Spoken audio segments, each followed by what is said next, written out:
Hello everyone. तो आज की हम इस वीडियो में करंट अफेयर देखेंगे, वीकली करंट अफेयर देखेंगे जो हम हर सैटरडे को देखते हैं। तो इस मंथ यानी इस वीक का भी हम करंट अफेयर देख लेते हैं। तो और जो करंट अफेयर है वो हम डिटेल में देखेंगे, जिससे आपकी और भी चीज़ें कंप्लीट होंगी। तो करंट अफेयर शुरू करने से पहले मैं आप सबको थैंक्स बोलना चाहती हूँ, क्योंकि मेरे कल 2000 सब्सक्राइबर पूरे हो चुके हैं। ये सब आप लोगों के सपोर्ट की वजह से ही हुआ है, जिससे मेरे 2000 सब्सक्राइबर हुए हैं। तो प्लीज़ आप ऐसे ही हमारे चैनल को सपोर्ट करते रहिए और हमारा चैनल आगे बढ़ते रहे, जिससे आपको और भी ऐसी नई वीडियोस देखने को मिल सकेंगी। तो thanks to all of you. और प्लीज़ मेरे चैनल को सब्सक्राइब करें। यदि आपको वीडियोस पसंद आती हैं तो चैनल वीडियोस को लाइक करें, शेयर करें एवं चैनल को सब्सक्राइब करें। तो आइए हम शुरू करते हैं हमारा पहला क्वेश्चन। तो हमारा पहला क्वेश्चन है कि हाल ही में स्वतंत्रता दिवस के मौके पर कितने कर्मियों को वीरता के लिए पुलिस पदक यानी कि PMG से सम्मानित किया गया है। तो कुल 229 कर्मियों को पुलिस पदक से सम्मानित किया गया है। तो स्वतंत्रता दिवस 2023 के अवसर पर कुल 954 पुलिस कर्मियों को पुलिस पदक से सम्मानित किया गया है, जिनमें से जो एक को मिला है वो मिला है वीरता पुरस्कार। एक को वीरता के लिए राष्ट्रीय पुलिस पदक यानी कि वीरता के लिए उसे मिला है राष्ट्रीय पुलिस पदक यानी कि PPMG। एक को मिला है PPMG, राष्ट्रपति पुलिस पदक से सम्मानित किया गया है। और 229 कर्मियों को मिला है उनकी वीरता के लिए पुलिस पदक से सम्मानित किया गया है, यानी कि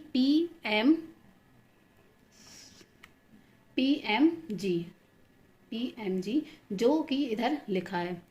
नेक्स्ट जो 642 कर्मियों को, जो 954 जो हम देख रहे हैं उनमें से 642 कर्मियों को मिला है सराहनीय सेवा के लिए पुलिस पदक यानी कि PM से सम्मानित किया गया है। और जो राष्ट्रपति का वीरता के लिए जो पुलिस पदक जो PPMG मिला है और वीरता के लिए जो पुलिस पदक मिला यानी कि जो PPMG और जो PMG, ये जो पुरस्कार है ये मिलता है जीवन और संपत्ति को बचाने या अपराध को रोकने या अपराधियों को गिरफ्तार करने में विशिष्ट वीरता के प्रदर्शन के आधार पर दिया जाता है।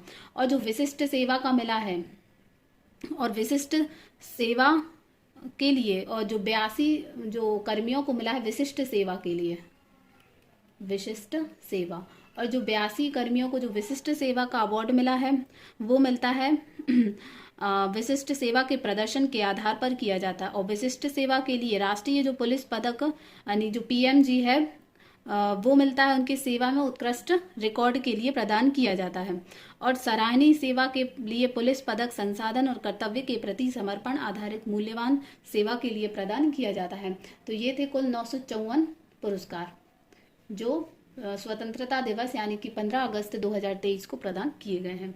नेक्स्ट क्वेश्चन की तरफ हम चलें तो नेक्स्ट क्वेश्चन है हमारा कि हाल ही में केंद्र सरकार ने लसिका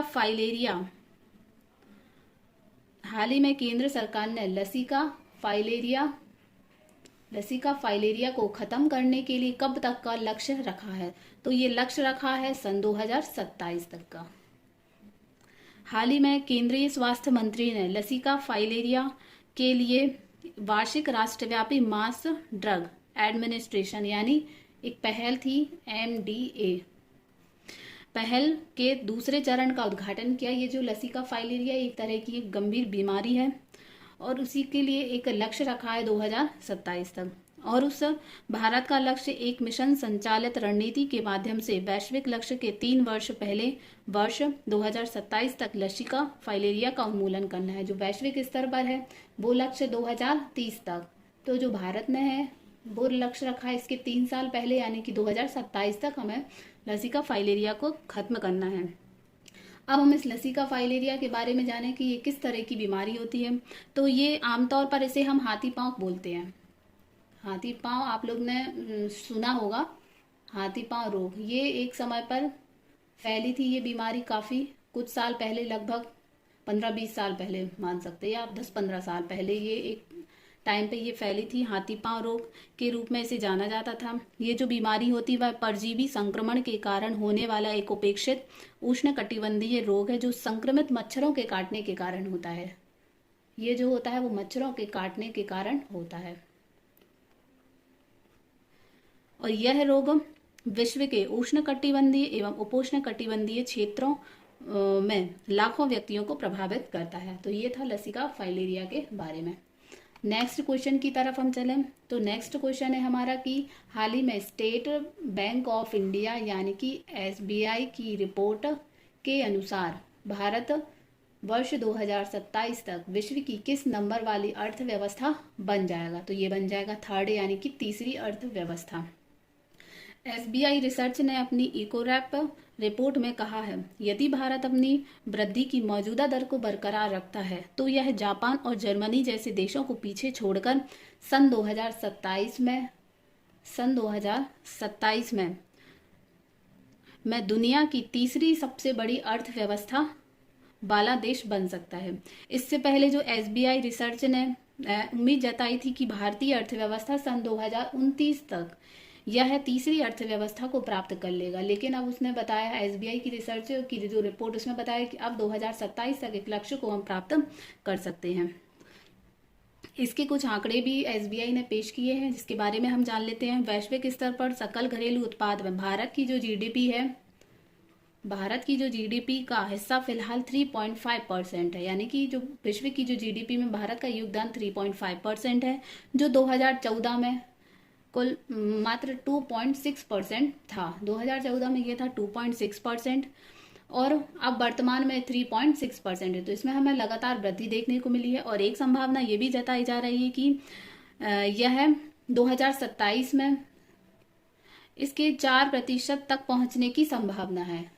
4%, अभी ये 3.5 है लेकिन 2027 में 4% पहुंचने की संभावना है।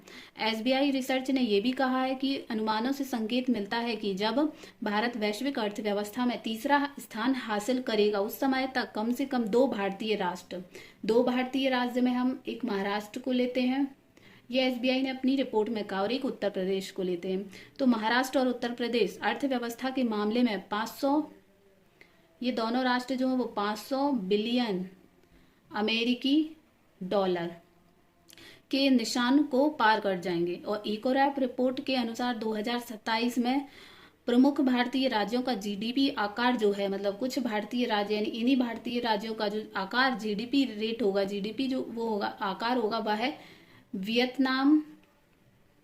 वियतनाम और नॉर्वे जैसे कुछ एशियाई और यूरोपीय देशों के आकार से अधिक होगा। तो ये सब बोला है एसबीआई की रिसर्च रिपोर्ट में। तो अब हम देखेंगे कि क्या होता है आगे।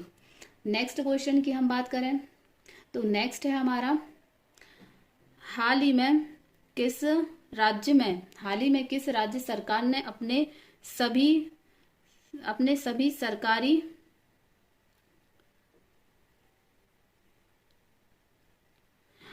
सभी सरकारी अस्पतालों में आईवीएफ ट्रीटमेंट मुफ्त में शुरू किया है। तो उस राज्य का नाम है गोवा। जो गोवा राज्य है उसने हाल ही में अपने सभी सरकारी अस्पतालों में जो आईवीएफ ट्रीटमेंट होता है उसको मुफ्त में शुरू करने का ऐलान किया है। तो गोवा देश का पहला ऐसा राज्य बन गया है जहां फ्री में आईवीएफ ट्रीटमेंट होगा। गोवा के जो मुख्यमंत्री हैं वो है प्रमोद सावंत ने कहा है कि गोवा मेडिकल कॉलेज में असिस्टेंट रिप्रोडक्टिव टेक्नोलॉजी यानी कि एआरटी और आईयूआई फैसिलिटी को लॉन्च किया गया है। ये जो दोनों फैसिलिटीज होती हैं वह निसंतान जो होते हैं उनको दंपतियों के जीवन में वो संतान को लाती है इस ट्रीटमेंट के द्वारा। आईवीएफ ट्रीटमेंट आपने ज़रूर सुना होगा, लेकिन हम जान लेते हैं थोड़ा इसके बारे में कि जो आईवीएफ का जो फुल फॉर्म होता है वो होता है इन विट्रो फर्टिलाइजेशन होता है। जब शरीर में अंडों को निषेचित करने में विफल रहता है तो उन्हें प्रयोगशाला में निषेचित किया जाता है। इसके लिए इसे आईवीएफ कहा जाता है। एक बार जब अंडा निषेचित हो जाते हैं तो भ्रूण को मां के गर्भाशय में स्थानांतरित कर दिया जाता है। तो ये पूरा होता है आईवीएफ ट्रीटमेंट, जो काफ़ी प्राइवेट हॉस्पिटल्स में काफ़ी कॉस्टली होता है, लेकिन अब जो गोवा गवर्नमेंट है वह अपने सरकारी अस्पतालों में भी इसे फ्री में उपलब्ध कराएगा इस ट्रीटमेंट को, जिससे क्या होगा कि जो गरीब दंपत्ति हैं या जो गरीब जो परिवार हैं, दंपत्ति हैं, उनको अब निसंतान से मुक्ति मिलेगी और वो भी संतान उत्पन्न कर सकेंगे इस ट्रीटमेंट के द्वारा। नेक्स्ट क्वेश्चन की तरफ हम चले तो नेक्स्ट क्वेश्चन है हमारा कि हाल ही में राष्ट्रपति द्रौपदी मुर्मू ने नौसेना का नया युद्धपोत लॉन्च किया है, तो उसका नाम क्या है? तो उसका युद्धपोत का नाम है युद्धपोत विंध्यगिरि। ये जो युद्धपोत है वो अभी हाल ही में द्रौपदी मुर्मू ने इसे लॉन्च किया है। इसके बारे में हम जान लेते हैं कि द्रौपदी मुर्मू ने 17 अगस्त को कोलकाता में ये जो लॉन्च किया है वो किया है कोलकाता में किया है। कोलकाता में युद्धपोत विंध्यगिरि को लॉन्च किया है। विंध्यगिरि जो है वह भारत के प्रोजेक्ट 17A का छठा जहाज है जो नौसेना की ताकत को और ज्यादा बढ़ाने का काम करेगा। इस प्रोजेक्ट के जहाजों को भारतीय नौसेना के युद्धपोत डिजाइन ब्यूरो ने इन हाउस डिजाइन किया। इसका नाम जो है वो कर्नाटक की पर्वत श्रृंखला के नाम पर रखा गया है। ये जो विंध्यगिरि है ये कर्नाटक की एक पर्वत श्रृंखला है, उसी के नाम के आधार पर इस युद्धपोत का नाम रखा गया, जिसे Garden Reach Shipbuild and Engineers Limited Kolkata में निर्मित किया गया है, यानी कि इसको कोलकाता में निर्मित किया गया है। इस पर ब्रह्मोस मिसाइल की भी तैनाती हो सकती है। इस परियोजना के जो पहले 5 जहाज थे, ये 6वें नंबर का जहाज है, और जो पहले 5 जहाज थे उनके नाम थे तारागिरी, उदयगिरी, दूनागिरी, नीलगिरी, हिमगिरी, लॉन्च किए जा चुके हैं। भारत में ये पर्वत श्रृंखला के नाम पर भी इन सभी जहाजों के नाम रखे गए हैं। तो ये है युद्धपोत विंध्यगिरि, जिसे हम फोटो में देख सकते हैं। अब हमारा नेक्स्ट क्वेश्चन है 6वें नंबर का कि हाल ही में राष्ट्रपति मुर्मू ने कितने वीरता पुरस्कारों को मंजूरी दी है? हाल ही में मतलब ये जो वीरता पुरस्कार है ये 14 अगस्त को मंजूरी मिली थी और ये 15 अगस्त को दिए गए थे स्वतंत्रता दिवस के अवसर पर। तो 14 अगस्त को मंजूरी मिली थी कुल 76 वीरता पुरस्कारों की, 76 कुल वीरता पुरस्कारों की मंजूरी मिली थी। आइए अब हम इनके बारे में जान लेते हैं। तो 77वां स्वतंत्रता दिवस, हम सभी जानते हैं कि जो 15 अगस्त जो 2023 को जो स्वतंत्रता दिवस मनाया गया है वो 77वां स्वतंत्रता दिवस था। ये भी एक इम्पॉर्टेंट क्वेश्चन है, ये अभी जो भी एग्जाम्स होंगे उनमें पूछा जा सकता है कि कौन सा स्वतंत्रता दिवस था। तो 77वें स्वतंत्रता दिवस के अवसर पर राष्ट्रपति द्रौपदी मुर्मू ने 76 वीरता पुरस्कारों को मंजूरी प्रदान की। इसमें से जो 4 थे वो थे कीर्ति, ये इनकी कैटेगरी वाइज होती है वीरता पुरस्कार की, कीर्ति चक्र थे, जिनमें से जो 11 थे वो शौर्य चक्र थे, और 52 जो थे वो सेना मेडल थे, सेना मेडल शामिल थे। और इनके अलावा 2 बार टू सेना मेडल थे, 52 सेना पदक, इसमें से 3 नौसेना पदक थे और 4 वायुसेना पदक को भी मंजूरी दी गई थी।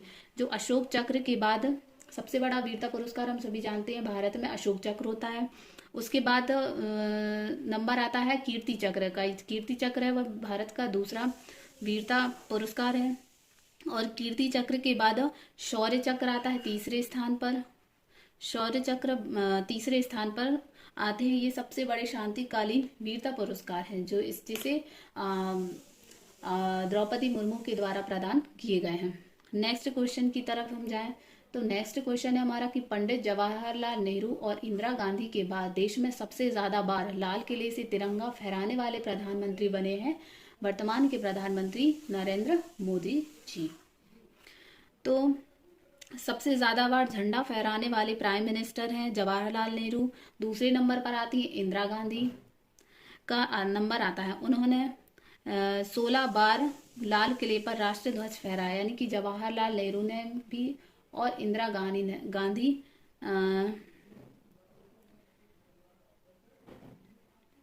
16 नहीं, जो जवाहरलाल नेहरू है इन्होंने सबसे ज्यादा बार झंडा फहराया, इन्होंने कुल 17 बार लाल किले पर झंडा फहराया? इंदिरा गांधी ने फहराया है 16 बार, 16 बार। और इंदिरा गांधी के बाद तीसरे नंबर पर थे मनमोहन सिंह। मनमोहन सिंह ने 10 बार फहराया है। और प्राइम मिनिस्टर अब मोदी जी का नाम आता है, जिन्होंने इस बार के जो झंडा फहराने को मिलाकर कुल 10 बार लाल किले पर झंडा फहराया है। तो अब जो मनमोहन सिंह है और जो नरेंद्र मोदी हैं, इन्होंने कुल 10-10 बार लाल किले पर राष्ट्रध्वज फहरा चुके हैं। अब हम जाने कि क्या आप जानते हैं कि जो भारत में जो सबसे पहले झंडा कब फहराया गया था? तो हाँ, सबसे पहले जो झंडा है वो फहराया गया था पहली बार 16 अगस्त को फहराया गया था। और तिरंगा देश को जो आज़ादी है वो हमें भले 14-15 अगस्त की रात को मिली थी, लेकिन पहले स्वतंत्रता दिवस पर लाल किले पर तिरंगा 15 अगस्त को नहीं बल्कि 16 अगस्त को फहराया गया था। इसके बाद से हर साल लाल किले से तिरंगा जो फहराने की जो परंपरा है वो शुरू हुई थी। नेक्स्ट क्वेश्चन है हमारा, पाकिस्तान के कार्यवाहक प्रधानमंत्री बने हैं, तो बने हैं अनवर उल हक काकर। ये जो अनवर उल काकर हैं, ये पाकिस्तान के नए प्रधानमंत्री, कार्यवाहक प्रधानमंत्री बने हैं। जो अनवर उल हक काकर ने पाकिस्तान के कार्यवाहक प्रधानमंत्री के रूप में शपथ ली है, वह नकदी संकट से जूझ रहे देश को चलाने और अगले आम चुनाव कराने के लिए तटस्थ राजनीतिक व्यवस्था का नेतृत्व करेंगे। पहली बार सीनेटर बने काकर जो है वो बलूचिस्तान से हैं और पश्तून मूल के हैं। वह बलूचिस्तान आवामी पार्टी के भी सदस्य हैं। जो पाकिस्तान के राष्ट्रपति हैं आरिफ अलवी, पाकिस्तान के राष्ट्रपति हैं आरिफ अलवी ने इस्लामाबाद में राष्ट्रपति भवन में आयोजित एक समारोह में उन्हें पद की शपथ दिलाई। वो पाकिस्तान के 8वें अंतरिम प्रधानमंत्री हैं, यानी कि 8वें कार्यवाहक प्रधानमंत्री हैं। शपथ लेने से पहले काकर ने संसद के उच्च सदन से इस्तीफा दिया था। तो अभी पाकिस्तान में चुनाव होना बाकी है, तो जब तक चुनाव नहीं हो जाते हैं तब तक वहां का कार्यभार संभालेंगे अनवर उल हक काकर। नेक्स्ट क्वेश्चन है हमारा, डोप टेस्ट में फेल होने वाली द्युति चंद्र पर हाल ही में कितने साल का प्रतिबंध लगा दिया गया है? तो लगा दिया गया 4 साल का प्रतिबंध। डोप टेस्ट में फेल होने के बाद 4 साल का बैन झेलने वाली द्युति चंद ने मीडिया को एक चौंकाने वाला बयान बताया है। उन्होंने कहा है कि मुझे लेवल 1 कैंसर था, इसके लिए मैंने अल्ट्रासाउंड और MRI कराया था। मैंने डॉक्टर की सलाह पर दवा ली थी। डॉक्टर ने कहा था कि दवा लेने के बाद दर्द से राहत मिलेगी और मुझे नहीं पता था कि दवा में प्रतिबंधित पदार्थ है। तो ये कहना है द्युति चंद का, जिन्होंने ये बयान जारी किया अपने डोप टेस्ट में फेल होने के बाद। उन्होंने नेशनल एंटी डोपिंग एजेंसी नाडा, ये जो नाडा है वह है डोपिंग एजेंसी है, इसकी तरफ से लगाए गए प्रतिबंध को हटाने की भी इन्होंने अपील की है।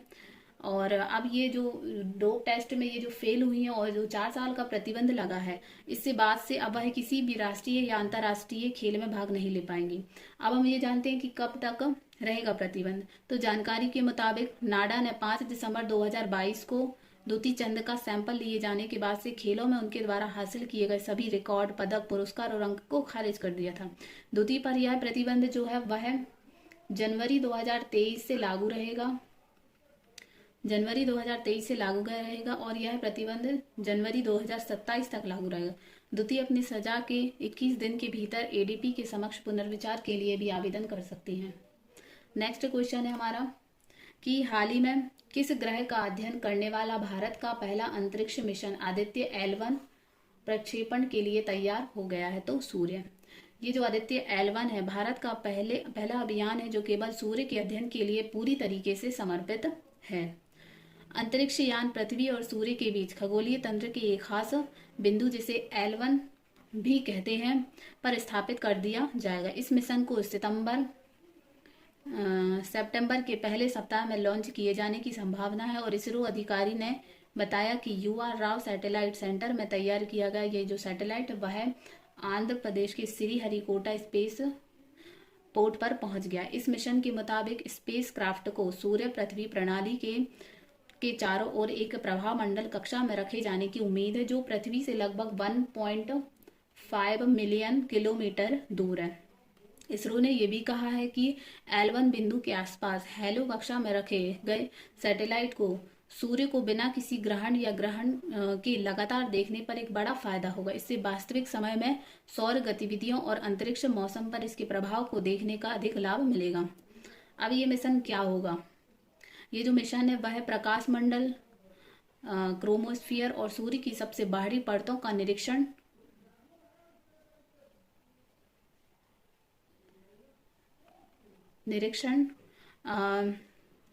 करने के लिए 7 पेलोड को कैरी करता है और इसके लिए विद्युत चुम्बकीय और कण विद्युत चुम्बकीय क्षेत्र डिटेक्टरों का भी उपयोग किया जाता है। तो ये था आदित्य L1 मिशन जो सितंबर में लॉन्च किए जाने की इसकी संभावना है। तो ये था हमारे इस हफ्ते का करंट अफेयर। तो प्लीज़ हमारे वीडियो को लाइक करें एवं चैनल को सब्सक्राइब करें। Thank you.